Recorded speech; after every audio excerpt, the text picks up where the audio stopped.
Assalamu alaikum dear students, this is lecture number 3rd from chapter number 5 cell cycle, and today I am going to teach you mitosis. This topic is very important for the exam's point of view as well as to clear the basic concepts about the cell division. Dear friends, मैं आपको बताना चाहूँगा कि जो mitosis है इस topic में basically जो चीज़ें कवर अप करनी है उनमें पहली चीज़ ये सीखेंगे कि माइटोसिस है क्या, इसको डिस्कवर किसने किया और जिसने डिस्कवर किया उसने कैसे इसको डिस्कवर किया। उसके बाद हम ये सीखेंगे कि माइटोसिस किस सेल में होती है, किस सेल में माइटोसिस नहीं होती, क्या यूकैरियोटिक सेल में माइटोसिस होती है, ये नहीं होती। अगर प्रोकैरियोटिक सेल में माइटोसिस नहीं होती तो देन कौन सी डिवीजन हो रही है और क्यों हो रही है। फिर माइटोसिस के स्टेजेस की तरफ जाएंगे, कैरियोकाइनेसिस, कैरियोकाइनेसिस के सब स्टेजेस, फिर साइटोकाइनेसिस और साइटोकाइनेसिस के सब स्टेजेस प्लांट और एनिमल सेल के अंदर, और उसके बाद हम टॉपिक को वाइंड अप करेंगे, एंड करेंगे। तो चलिए स्टार्ट करते हैं। यहाँ पर पहला पॉइंट ये है कि जिसने इसको डिस्कवर किया, स्टडी किया सबसे पहले वो था वाल्दर फ्लेमिंग। और वाल्दर फ्लेमिंग जो था ये असल में स्टडी कर रहा था न्यूक्लियस को। इसको लगा कि जब एक सेल दो सेल में डिवाइड होता है, वाल्दर फ्लेमिंग क्या स्टडी कर रहा था? वाल्दर फ्लेमिंग असल में डियर फ्रेंड्स स्टडी कर रहा था न्यूक्लियस को, सेल के न्यूक्लियस को। इसको लगा कि जब एक सेल दो सेल में डिवाइड होता है, जब एक सेल दो सेल में डिवाइड होता है तो इस डिवीजन के दौरान जो सेल का न्यूक्लियस है ना, उस न्यूक्लियस में कुछ चेंजेस आती हैं।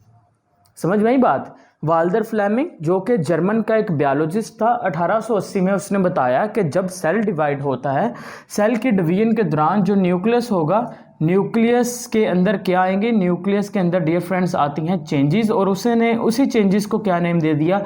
He called it mitosis. उसने उन चेंजेस को नाम दे दिया माइटोसिस का।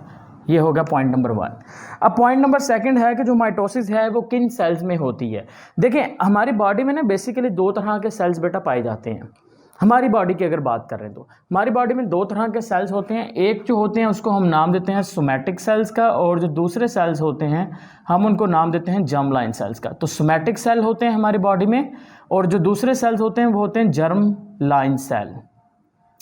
अब सोमैटिक सेल और जर्म लाइन सेल में फ़र्क क्या होता है? देखें, अगर मैं बात कर लेता हूँ ना सिंपल सेल्स की, सिंपल सेल्स की अगर बात करते हैं तो वो सोमैटिक सेल्स होते हैं। फॉर एग्जांपल देखें, जो स्किन के सेल्स हैं, आई सेल हैं, ये नर्व सेल हैं, या नेल्स के सेल हैं, हेयर सेल्स हैं, बॉडी के जितने भी सेल्स होंगे सारे के सारे सेल्स क्या कहलाएंगे? सोमैटिक सेल कहलाएंगे। और जो जर्म लाइन सेल्स होते हैं, जर्म लाइन सेल्स बॉडी में दो तरह के होते हैं। एक तो बेटा हमारे बॉडी के अंदर एक जर्म लाइन सेल्स जो हैं उनको हम नाम देते हैं गैमेट्स का, और गैमेट्स दो तरह के होते हैं। एक होता है मेल गैमेट और दूसरा होता है फीमेल गैमेट, यानी कि स्पर्म और एग सेल्स दो होते हैं आपके पास। और जब हम बात करेंगे स्पर्म और एग सेल की, तो स्पर्म और एग सेल के अंदर जो माइटोसिस का प्रोसेस है वो नहीं होता। इसका मतलब ये हुआ कि जो माइटोसिस होती है वो जर्म लाइन सेल्स में नहीं हो रही, बल्कि वो किसके अंदर होगी? It will occurs only in the somatic cells. ये सिर्फ और सिर्फ सोमैटिक सेल्स में होती है। अब उसके अलावा एक प्रॉब्लम हमारे पास ये भी है कि जब हमने स्टार्ट किया था चैप्टर नंबर 3 के अंदर, तो हमने 5 किंगडम क्लासिफिकेशन पढ़ा था। वहाँ पर हमने ये देखा कि जो जितने भी ज़मीन पर सेल्स हैं वो या तो प्रोकैरियोटिक सेल्स होते हैं और या फिर वो क्या होते हैं? यूकैरियोटिक सेल्स होते हैं। यानी कि या तो ज़मीन पर पाए जाने वाले सेल्स प्रोकैरियोटिक होंगे या फिर कौन से होंगे? यूकैरियोटिक सेल होंगे। प्रोकैरियोटिक सेल जैसे कि बैक्टीरिया वगैरह, और यूकैरियोटिक सेल जैसा कि हमारी बॉडी के सेल्स या प्लांट्स के सेल्स या फंजाई के सेल्स, ये सारे के सारे यूकैरियोटिक सेल्स हैं। तो अगर हम यूकैरियोटिक सेल्स की बात करते हैं तो यूकैरियोटिक सेल्स के अंदर माइटोसिस का प्रोसेस होता है जैसा कि हमारी बॉडी में हो रहा है। लेकिन अगर प्रोकैरियोटिक सेल्स की बात करें तो प्रोकैरियोटिक सेल्स के अंदर माइटोसिस नहीं होती, बल्कि माइटोसिस की ही तरह का एक अमल हो रहा होता है। हम उसको नाम देते हैं, this one is known as binary fission, जिसको आप 10th क्लास के अंदर डिटेल में पढ़ेंगे। अभी आप सिर्फ इतना याद रखें कि प्रोकैरियोटिक जो है, प्रोकैरियोटिक सेल में माइटोसिस एब्सेंट होती है, लेकिन प्रोकैरियोटिक सेल में माइटोसिस की तरह का एक प्रोसेस हो रहा होगा जिसका नाम क्या होगा? That's name is a binary fission, उसका नाम होगा। Is it clear? तो ये थोड़ा सा बैकग्राउंड था किसके बारे में? माइटोसिस के बारे में। अब एक क्वेश्चन और डियर फ्रेंड्स, बुक के अंदर लिखा गया कि अगर प्रोकैरियोटिक सेल है उसमें बाइनरी फिशन हो रही है तो वो क्यों हो रही है, अभी माइटोसिस क्यों नहीं हो रही? अच्छा क्वेश्चन है। देखें, इसकी रीज़न ये होती है कि देखें प्रोकैरियोटिक जो सेल होता है वो बिल्कुल सिंपल सेल होता है। उसके अंदर ना तो न्यूक्लियस होता है, ना ही कोई और डबल मेम्ब्रेन बाउंड ऑर्गेनेली होती हैं। लेकिन यूकैरियोटिक सेल में चूंकि डबल मेम्ब्रेन बाउंड ऑर्गेनेलीज भी होती हैं, न्यूक्लियस भी होता है, तो दैट्स वाई उसमें माइटोसिस हो रही है। लेकिन प्रोकैरियोटिक सेल में चूंकि कोई भी न्यूक्लियस वगैरह नहीं है, दैट्स वाई उसके अंदर माइटोसिस नहीं हो सकती, ना ही इसकी ज़रूरत है। तो माइटोसिस की तरह का एक सिंपल प्रोसेस होता है जिसमें होगा कुछ यूँ कि ये जो सिंपल सेल होगा ना, ये सिंपल सेल बाद में 2 सेल्स में डिवाइड हो जाएगा और हम इसको क्या नाम दे देंगे, this one is known as, इसको आप नाम दे देते हैं बाइनरी फिशन का, यानी कि single cell divides into 2 cells is known as a binary fission. लफ्ज़ बाइनरी जो है, बाइनरी का मतलब होता है 2, फिशन का मतलब होता है प्रोड्यूस करना या फॉर्मेशन। तो जब एक सेल से 2 सेल की फॉर्मेशन होती है उसको आप नाम दे देंगे बाइनरी फिशन का। तो चलिए अब हम स्टार्ट करते हैं माइटोसिस की तरफ, फाइनली वापस आते हैं। अगर हम माइटोसिस की बात करते हैं तो माइटोसिस का कॉन्सेप्ट बड़ा सिंपल है। इसका कॉन्सेप्ट ये होता है कि जितने भी आपके सोमैटिक सेल्स हैं उसमें माइटोसिस होनी है। और अगर हम सोमैटिक सेल्स में नंबर ऑफ क्रोमोसोम्स की बात करते हैं तो डियर फ्रेंड्स, सोमैटिक सेल्स में नंबर ऑफ क्रोमोसोम होते हैं 46 क्रोमोसोम। कितने होंगे? 46 क्रोमोसोम होते हैं। अब सपोज डैट ये मेरे पास जो सेल है, ये कोई आप इमेजिन कर लें स्किन का सेल है, ये कोई और सेल है, ठीक है। तो जब ये सेल डियर फ्रेंड्स डिवाइड होगा तो देखें ज़रा, ये देखें, ये उसका न्यूक्लियस और ये उसके न्यूक्लियस के अंदर ये बना देते हैं कुछ क्रोमोसोम्स, ठीक है। क्रोमोसोम मैंने 4 बनाए हैं। वैसे तो सेल्स के अंदर सोमैटिक सेल में 46 होंगे, लेकिन हम एक ऐसा सेल में माइटोसिस करने जा रहे हैं जिसके अंदर नंबर ऑफ क्रोमोसोम क्या है? 4 क्रोमोसोम है। ये 4 क्रोमोसोम मैं इसीलिए लिख रहा हूँ अपनी आसानी के लिए, ताकि माइटोसिस का प्रोसेस को हम सिंपल से सिंपल वे के अंदर स्टडी कर सकें। देखें, माइटोसिस एक ऐसा प्रोसेस होगा जिसमें एक सेल से कितने सेल बन जाएंगे? 2 सेल्स लाजमी बनेंगे। एक सेल से कितने सेल बनेंगे? 2 सेल लाजमी बनेंगे। लेकिन जब एक पेरेंट सेल डिवाइड होकर 2 डॉटर सेल बनाएगा तो आपको याद रखना चाहिए कि जब एक सेल से 2 सेल बनेंगे तो जितने number of chromosome parent cell के अंदर होंगे उतने ही नंबर ऑफ क्रोमोसोम आपको किन सेल्स के अंदर देखने को मिलेंगे? आपको डॉटर सेल्स के अंदर देखने को भी मिलेंगे। इसका मतलब ये हुआ कि माइटोसिस एक ऐसी सेल डिवीजन होगी जिसमें एक सेल से 2 सेल तो बनेंगे, लेकिन जितने number of chromosome parent cell में होंगे उतने नंबर ऑफ क्रोमोसोम किसके अंदर देखने को मिलेंगे? आपको डॉटर सेल में भी देखने को मिलेंगे। और इस डिवीजन को क्या नाम दे देंगे? माइटोसिस का नाम दे देते हैं। तो चलिए अब इसको डेफिनेशन ज़रा बनाइए। मैं कहूँगा mitosis is a cell division. Cell division क्यों कह रहे हैं? बिकॉज मैंने आपसे कहा था कि सेल साइकिल 2 स्टेजेस में डिवाइड है, इंटरफेज एंड माइटोटिक फेज। तो इंटरफेज तो आपने समझ लिया क्या होता है। अब उसके बाद बात आ गई माइटोटिक फेज की, और माइटोटिक फेज में माइटोसिस भी होती है, वैसे मियोसिस भी इंक्लूड की जाती है। तो यहाँ पे देखें, जो माइटोसिस है, माइटोसिस को अब डिफाइन करना है तो मैं कहूँगा माइटोसिस एक ऐसी सेल डिवीजन होगी जिसमें एक पेरेंट सेल 2 डॉटर सेल में डिवाइड हो जाएगा, और जितने number of chromosome parent cell में होंगे उतने ही नंबर ऑफ क्रोमोसोम किस में होंगे? डॉटर सेल में। तो देख लें, पेरेंट सेल में भी 4 हैं और जो डॉटर सेल बने हैं उनके अंदर भी 4 क्रोमोसोम है। तो यहाँ से सिंपल डेफिनेशन बनाते हैं। द सेल डिवीजन, एक ऐसी सेल डिवीजन इन विच, जिसमें क्या हो रहा है? In which a parent cell divides to form 2 daughter cell। चले मैं पॉइंटर चेंज कर लेता हूँ, काफ़ी डल लग रहा है। और सेकंड जो हेडिंग है वो याद रखनी चाहिए कि नंबर ऑफ क्रोमोसोम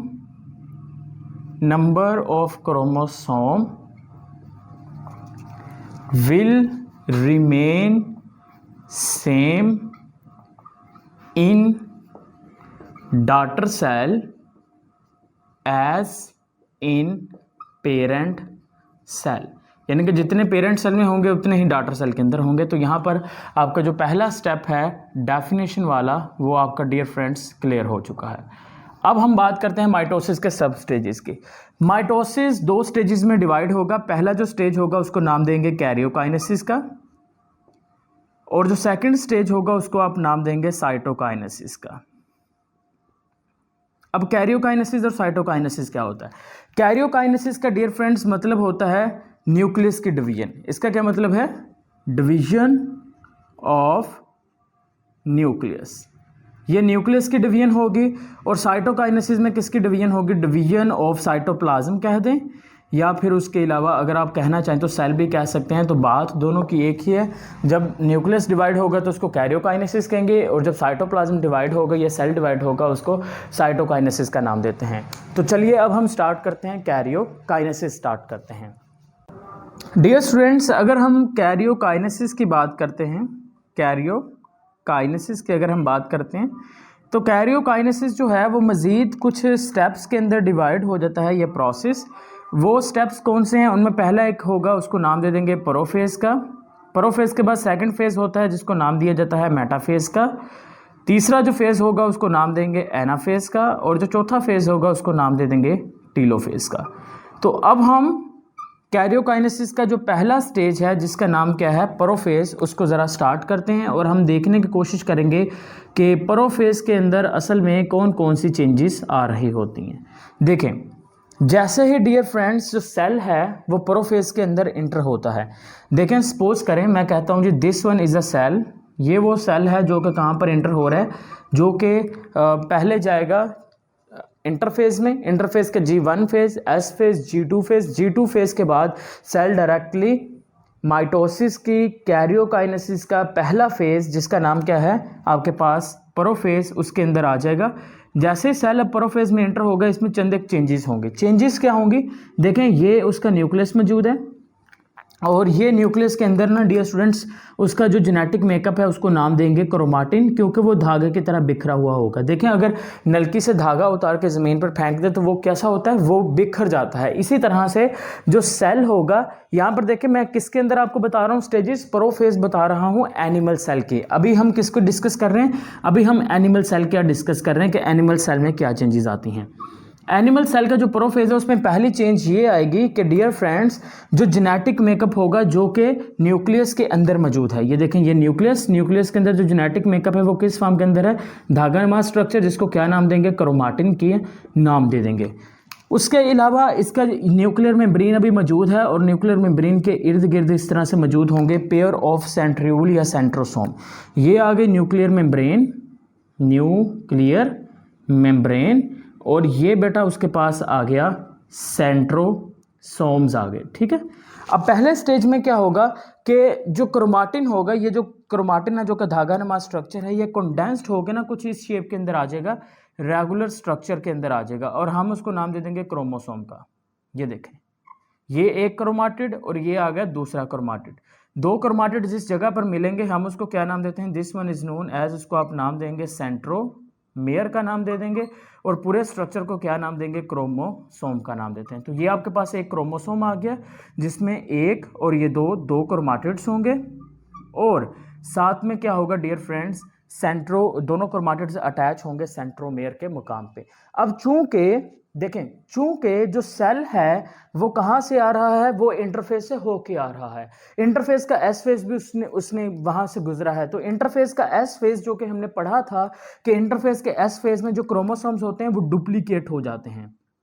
अब इसका मतलब क्या होता है, इसका मतलब ये होता है कि डियर स्टूडेंट्स देखें, ये क्रोमोसोम है आपके पास, एक क्रोमोसोम के इस पे मौजूद है capital A and capital B मौजूद है। तो जब ये क्रोमोसोम इंटरफेस के एस फेज में से गुजरेगा तो इस क्रोमाटिड की जो हूबहू कॉपी होगी बेटा वो इस साइड पे बन जाएगी। इसी तरह से एस फेज में इस क्रोमाटिड की जो कॉपी होगी वो इस साइड पे बन जाएगी। यानी कि अगर इसके ऊपर ए है तो इधर भी ए होगा, अगर इसके ऊपर बी है तो इधर भी क्या होगा, बी होगा। तो देखिए क्रोमोसोम आपके पास वही है लेकिन क्रोमोसोम्स की अब कॉपी बन चुकी है। ये क्रोमोसोम था ना और इस क्रोमोसोम की जो कॉपी है वो इधर बन गई। ये हुआ कहां पर प्रोसेस है, ये प्रोसेस हुआ है एस फेज के अंदर जो कि इंटरफेस का पार्ट था, राइट। तो अब होगा कुछ यूं कि जो क्रोमाटिन है वो किस में चेंज हो जाएगा, क्रोमाटिन चेंज इनटू क्रोमोसोम। इसी तरह से आपने हूबहू लिखते जाना है। ये मैं मेन डिटेल बता रहा हूं आपको, क्रोमाटिन चेंज इनटू क्रोमोसोम। इसके एक सिंपल सा हल बताता हूं आपको डेफिनेशन को बनाने का क्रोमोसोम और क्रोमाटिन के। देखें क्रोमाटिन मैंने क्या कहा था, मैंने कहा जो बिखरा हुआ होगा उसको क्या नाम देंगे, क्रोमाटिन। तो हम कहेंगे chromatin is the decondensed form. Condense कहते हैं इकट्ठा होना, डीकंडेंस का मतलब बिखरा हुआ। तो क्रोमोसोम की जो डीकंडेंस्ड फॉर्म होगी उसको क्या नाम देंगे, उसको क्रोमाटिन का नाम दे देंगे। या एक और आप डेफिनेशन बना लें, द थ्रेड लाइक स्ट्रक्चर, जो कि अब क्रोमोसोम की बना लेते हैं। हम कहेंगे जब क्रोमाटिन कंडेंस्ड होता है तो क्या बनाएगा, क्रोमोसोम। यानी कि chromatin condensed and form chromosome. Chromosome की एक और डेफिनेशन कि क्रोमोसोम एक धागेनुमा स्ट्रक्चर होती है जो कि सेल के अंदर दिखाई देगी किस वक्त, सेल डिवीजन के दौरान। ये एक बहुत इंपॉर्टेंट एमसीक्यू है। एमसीक्यू क्या है कि जो आपके पास सेल डिवीजन होती है डियर फ्रेंड्स, सेल डिवीजन जब सेल डिवाइड होगा, सेल डिवीजन के दौरान ही आपको क्रोमोसोम विजिबल होंगे। अदरवाइज अगर हम बात कर लेते हैं तो क्रोमोसोम सेल के अंदर विजिबल नहीं होते। क्रोमोसोम कब विजिबल होते हैं? During the cell division. Otherwise जो क्रोमोसोम होंगे वो क्रोमोसोम की फॉर्म में नहीं बल्कि किस फॉर्म में होंगे? क्रोमाटिन की फॉर्म में। तो पहला स्टेप क्या होने वाला है कि पहला स्टेप ये जो क्रोमाटिन होगा ये किस में चेंज होगा? क्रोमोसोम के अंदर। तो चलिए जरा यहाँ पर स्टेप वाइज बनाते जा रहे हैं साथ के साथ, ताकि आपको पता चलता रहे। देखें ज़रा, ये आपके पास वही सेल, उसको उठा के मैं वहाँ से यहाँ ले आया हूँ और मैंने क्या किया, ये उसकी बेटा आ गया न्यूक्लियर मेम्ब्रेन या न्यूक्लियर इन्वेलप, और न्यूक्लियर इन्वेलप के अंदर जो क्रोमाटिन था वो किस में चेंज हो गए? क्रोमोसोम के अंदर चेंज हो गए। और क्रोमोसोम की कॉपी भी बनी पड़ी है, जैसा कि हमने आपको बताया था कि ये कॉपी एस फेज में बनी थी। तो खैर हम माइटोसिस जो है वो एक ऐसे सेल में देखने वाले हैं जिसके अंदर क्रोमोसोम कितने थे? 4 थे। तो चलिए हम 4 ही बना लेते हैं क्रोमोसोम। 2, ये आ गया आपके पास 3, और ये बेटा आपके पास आ गया 4 क्रोमोसोम। ठीक है, और अभी सेंट्रियोल्स यहीं पे मौजूद हैं और कोई भी चेंजेस नहीं हुई।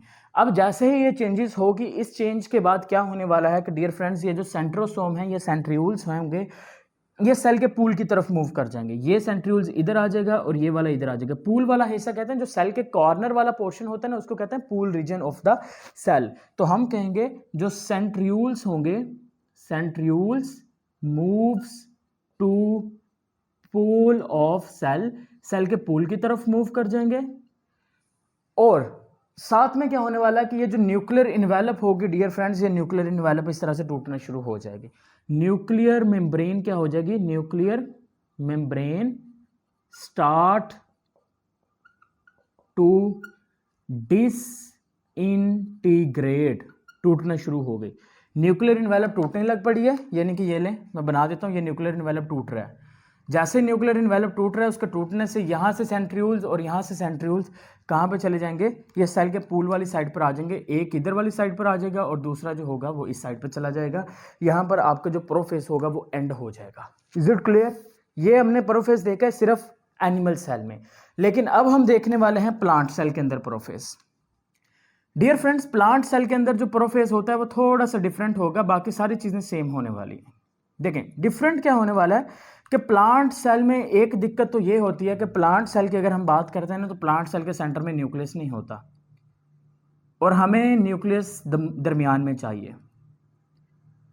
प्लांट सेल में क्या होता है? बड़े बड़े वैक्यूल्स होते हैं, इस तरह से लार्ज वैक्यूल्स होते हैं बड़े बड़े। तो जैसे ही सेल जो है वो माइटोसिस में इंटर होगा, तो माइटोसिस में इंटर होने के दौरान ही जो वैक्यूल्स होंगे डियर फ्रेंड्स, वो वैक्यूल सेल की एक साइड पर चले जाएंगे। और देखें मैं वैक्यूल्स एक साइड पर करूंगा। जैसे ही वैक्यूल सेल की एक साइड पर चले जाएंगे, उस वैक्यूल्स के सेल की एक साइड पर जाने की वजह से जो न्यूक्लियस होगा वो कहाँ पर आ जाएगा? That comes into the centre of the cell. तो पहला काम क्या हुआ? न्यूक्लियस जो होगा, न्यूक्लियस कम्स इन सेंटर। तो मैं लिख देता हूँ न्यूक्लियस कम इन सेंटर, सेंटर में आ गया। उसके बाद दूसरा फेज क्या होता है? बाकी वही सेम है। क्रोमाटिन किस में चेंज हो जाएगा? इसके अंदर जो क्रोमाटिन होगा वो इस तरह से क्रोमोसोम में चेंज हो चुका होगा। आफ्टर डेट उसके बाद क्या होने वाला है?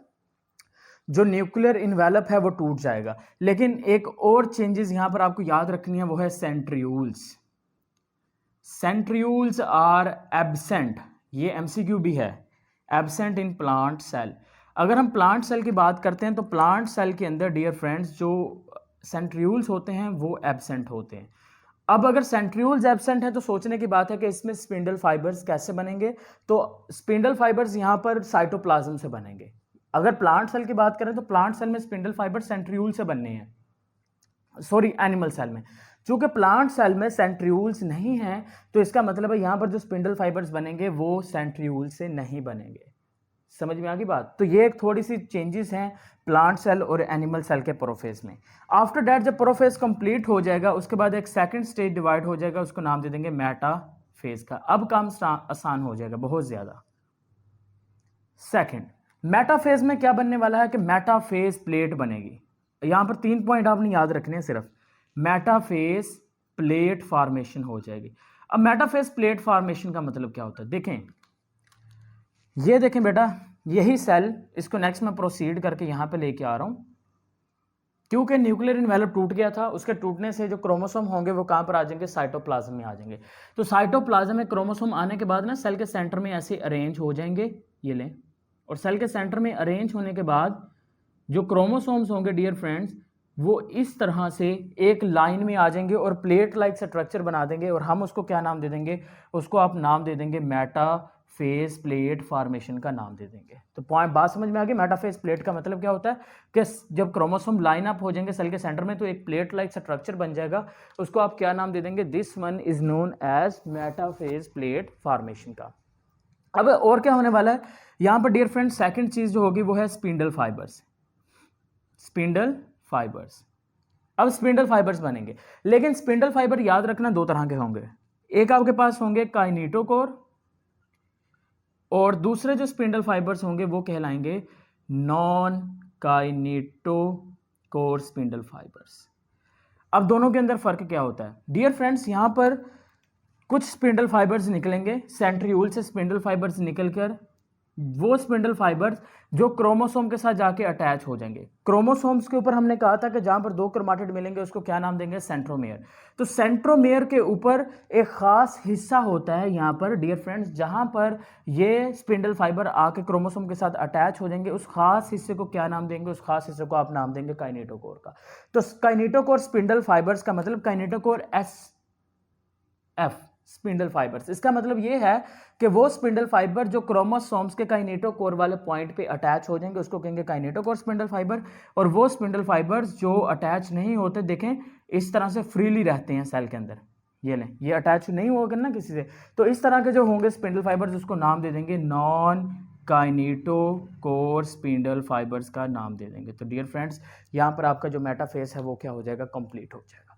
मेटाफेस के बाद जो नेक्स्ट फेज होगा आपका पास वो होगा एनाफेस। अगर हम आपसे पूछें कि which one is the most important और critical phase of the mitosis, तो आपने कहना है कि जो सबसे क्रिटिकल फेज होगा तो वो कौन सा फेज होगा, क्रिटिकल फेज वो आपके पास होगा एनाफेज। अगर हम आपसे कहें कि शॉर्टेस्ट फेज ऑफ माइटोसिस कौन सा है तो वो भी आपके पास एनाफेज होगा। और अगर लॉन्गेस्ट फेज ऑफ माइटोसिस की बात करें तो वो आपके पास होगा prophase. Prophase is the longest phase of the mitosis का सबसे लॉन्गेस्ट फेज होता है, दैट इज द MCQ। चले अब एनाफेज के अंदर देखते हैं क्या होता है। अगेन यही सेल में बनाऊंगा यहाँ पे, और अब हम देख लेते हैं यहाँ पे क्या हो रहा है। डियर फ्रेंड्स जैसे ही एनाफेज स्टार्ट हो गए ना, एनाफेज के स्टार्ट होते ही जो स्पिंडल फाइबर्स है ना जो कि क्रोमोसोम के साथ अटैच हो गए थे, वो स्पिंडल फाइबर्स वापस अपनी पॉइंट की तरफ ना खींचना शुरू हो जाएंगे। स्पिंडल फाइबर्स निकल रहे थे कहाँ से, सेंट्रियूल से। तो सेंट्रियूल्स क्या करेगा, सेंट्रियूल स्पिंडल फाइबर्स को अपनी तरफ खींचना शुरू कर देगा। देखें जरा, जब सेंट्रियूल स्पिंडल फाइबर को, इधर वाले जो सेंट्रियूल्स हैं वो क्रोमोसोम को अपनी तरफ खींच रहे हैं, उधर वाले सेंट्रियूल्स क्रोमोसोम को अपनी तरफ खींच रहे हैं। और क्रोमोसोम जो है आपके पास वो कुछ डियर फ्रेंड्स इस लाइक स्ट्रक्चर के अंदर आ जाएगा। यानी कि ये देखें आपके पास ये एक क्रोमाटिड जैसा कि यहां पर बनाया था, ये आ गया दूसरा क्रोमाटिड, ये बन गया एक क्रोमोसोम। जब एस फेज से गुजरे तो उसकी कॉपी बन गई थी। इसका मतलब है इस क्रोमाटिड की जो कॉपी है वो इधर बन गई थी और इस क्रोमाटिड जो नीचे वाला क्रोमाटिड होगा उसकी कॉपी यहाँ पे बन जाएगी। ठीक है, मेरे पास 3 पॉइंटर्स हैं अभी, तो चौथा यहाँ पर इमेजिन कर लीजिए। तो होगा कुछ इस तरह से, इधर से स्पिंडल फाइबर आके इधर अटैच हो रहा है, इधर से जो स्पिंडल फाइबर आया था वो आके यहाँ पे अटैच हो रहा है ऐसे। तो जब इधर वाला स्पिंडल फाइबर खींचेंगे, इधर वाले स्पिंडल फाइबर खींचेंगे, तो क्रोमोसोम्स की जो कॉपीज होंगी वो सेपरेट हो जाएंगे ऐसे। ये ले, 2 क्रोमाटिड इधर जा रहे हैं, यानी कि एक क्रोमोसोम इधर जा रहा है और उसी क्रोमोसोम की जो कॉपी बनी थी एस फेज में वो इधर वाली साइड पे आ जाएगी। तो यहां पर डियर फ्रेंड्स कुछ ये वाला प्रोसेस होने वाला है कि यहां पर देखें जो क्रोमोसोम्स होंगे उसकी सेपरेशन हो जाएगी। ये सबसे क्रिटिकल फेज इसलिए होता है क्योंकि यहां पर क्रोमोसोम्स की सेपरेशन हो रही होती है कुछ इस तरह से, जिसकी वजह से जो क्रोमोसोम्स की कॉपीज होंगी ना वो इधर अपने पूल की तरफ आ जाएंगी। 1 2 3 और ये आ गया चौथा। इसी तरह से यहां पर भी कितने क्रोमोसोम्स, 1 2 3 और 4 क्रोमोसोम। और जब डियर फ्रेंड्स जो क्रोमोसोम होंगे वो अपने अपने पूल वाले रीजन पे पहुंच जाएंगे। देखें, हाफ क्रोमोसोम इधर वाली साइड पर आ गए, हाफ क्रोमोसोम दूसरी साइड पे चले गए। जब आधे आधे क्रोमोसोम पूल वाले हिस्से पे पहुंच जाएंगे हम कहेंगे एनाफेज क्या हो गया, यहां पर कंप्लीट हो चुका है आपका। और जैसे ही एनाफेज कंप्लीट होगा उसके बाद नेक्स्ट जो फेज स्टार्ट होगा वो आपके पास होगा टीलोफेज। ठीक है, टीलो का मतलब होता है टेल, मतलब आखिरी जो फेज होगा कैरियोकाइनेसिस का वो क्या कहलाएगा, टीलोफेज। लेकिन उससे पहले ये देखें कि अब कितने क्रोमोसोम यहां पर आए हैं, इधर वाली साइड पर आ गए हैं 1 2 3 और ये 4 क्रोमोसोम इधर आ गए। सेल की दूसरी साइड पर भी 1 2 3 और 4, 4 क्रोमोसोम इधर आए हैं, 4 क्रोमोसोम उधर वाली साइड पे चले गए हैं। तो हमने कहा था कि 4 ही इधर आएंगे, 4 ही उधर आएंगे, लेकिन अभी हमने सिर्फ कैरियोकाइनेसिस की है जिसके नतीजे में 4 क्रोमोसोम इधर हैं, 4 उधर हैं। तो इसका मतलब है क्रोमोसोम बराबर जा रहे हैं।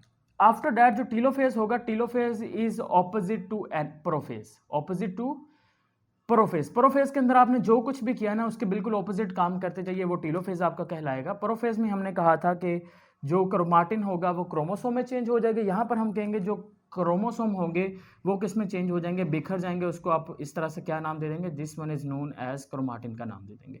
तो 4 क्रोमोसोम इधर, 4 क्रोमोसोम इधर, क्रोमाटिन में चेंज हो गए। सेकंड मैंने कहा था कि यहाँ पर जो न्यूक्लियर इन्वेलप है वो टूट जाएगी, यहाँ पर डियर फ्रेंड्स जो न्यूक्लियर इन्वेलप होगी वो बन जाएगी। तो देखें अब एक न्यूक्लियस था हमारे पास सेल में, कितना न्यूक्लियस थे, एक न्यूक्लियस। एक न्यूक्लियस से फाइनली आपके पास कितने न्यूक्लियस बन चुके हैं, 2 न्यूक्लियस बन चुके हैं। और मैंने कहा था कि कैरियोकाइनेसिस क्या होता है, karyokinesis is a division of the nucleus. जब एक सेल से 2 न्यूक्लियस बनेंगे हम उसको नाम दे देंगे कैरियोकाइनेसिस का नाम दे देंगे। तो यहाँ पर आपका जो कैरियोकाइनेसिस का स्टेप है वो कंप्लीट हो गए हैं। लेकिन एक आखिरी चीज़ बता दूं कि जब हम प्लांट सेल की बात करते हैं, क्योंकि प्लांट सेल में ये सेंट्रियोल्स नहीं होते, तो वहां पर डियर फ्रेंड्स कुछ ऐसे होगा कि प्लांट सेल के अंदर, प्लांट सेल में जो स्पिंडल फाइबर्स होंगे वो सेल से ही बन जाएंगे। इधर वाली साइड पर देखिए जरा, ये प्लांट सेल है। प्लांट सेल के मेटाफेज में क्या होगा कि क्रोमोसोम ऐसे प्लेट तो बनाएंगे लाजमी तौर पे, देखें मेटाफेज प्लेट बन रही है ना। और सेल जब क्रोमोसोम सेपरेट में आ जाएंगे तो स्पिंडल फाइबर्स जो होंगे वो सेंट्रियोल्स नहीं होंगे, तो साइटोप्लाज्म से यहाँ से ऑटोमेटिकली ओरिजिनेट हो जाएंगे ऐसे, ठीक है। और जब वो ओरिजिनेट हो जाएंगे फिर वो सेपरेट भी कर देंगे। तो प्रोसेस वही रहने वाला है, सिर्फ चंद एक चीज़ें चेंज होंगी कि वैक्यूल साइड पर चला जाएगा, न्यूक्लियस सेंटर में आएगा, सेंट्रियोल्स के एब्सेंट होंगे और स्पिंडल फाइबर साइटोप्लाज्म से बनेंगे। ये दोनों डिफरेंस हो जाएंगे प्लांट सेल और एनिमल सेल के माइटोसिस यानी कि कैरियोकाइनेसिस के अंदर। अब हम नेक्स्ट स्टेज डिवाइड करेंगे, वो आपके पास होगा डियर फ्रेंड्स साइटोकाइनेसिस का। साइटोकाइनेसिस भी प्लांट और एनिमल सेल में डिफरेंट होता है, लेकिन उससे पहले मैं एक बार क्लियर करना चाहूँगा कि क्या वाइट बोर्ड कंप्लीट आ रहा है या नहीं आ रहा। अगर नहीं आ रहा तो आपको कंप्लीट दिखा दें। Cytokinesis dear friends again plant cell और एनिमल सेल दोनों में होगा, लेकिन अगर हम प्लांट सेल की बात करते हैं तो प्लांट सेल और एनिमल सेल दोनों में डिफरेंट होगा। प्लांट सेल के अंदर जो साइटोकाइनेसिस होती है वो एक स्पेशल प्रोसेस के जरिए से होगी जिसको हम नाम देते हैं फ्रैगमोप्लास्ट फॉर्मेशन। फ्रैगमोप्लास्ट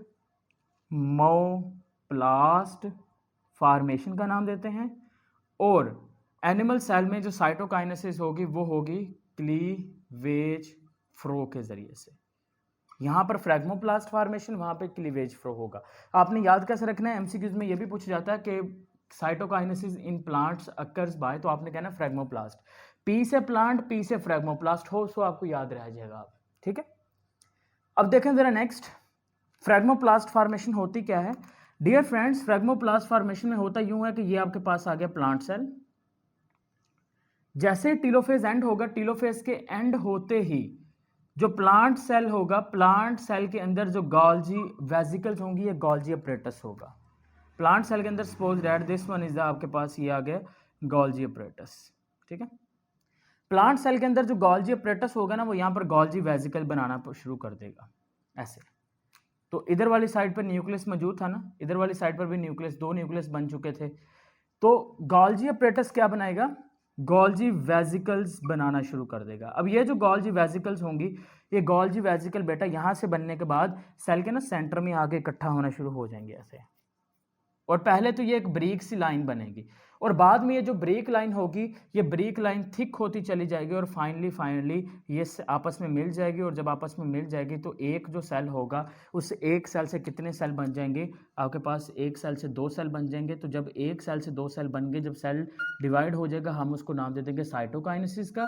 और चूंकि सेल के अंदर साइटोप्लाज्म भी होता है, तो हाफ जो साइटोप्लाज्म होगा वो सेल की एक तरफ, और हाफ साइटोप्लाज्म और दूसरा न्यूक्लियस जो होगा वो सेल की दूसरी तरफ चला जाएगा। और अब एक सेल से 2 सेल बन चुके हैं, तो यहाँ पर इसका मतलब है आपका जो माइटोसिस का कॉन्सेप्ट है वो यहाँ पर एंड हो रहा है। सो होप सो आपको यहाँ तक समझ आ गया कि कैसे हुआ। अब एनिमल सेल की अगर बात करें तो एनिमल सेल में प्रोसेस डिफरेंट होगा। एनिमल सेल में डियर फ्रेंड्स होता यूँ है कि चूंकि दो न्यूक्लियस बन चुके हैं कैरियोकाइनेसिस के दौरान, एक इधर वाली साइड पर दूसरा इधर वाली साइड पर, तो देन क्या होगा, ये जो सेल मेम्ब्रेन होगी ना, ये खुद ब खुद अंदर की तरफ ऐसे इन्वेजिनेट होना शुरू हो जाएगी ऐसे।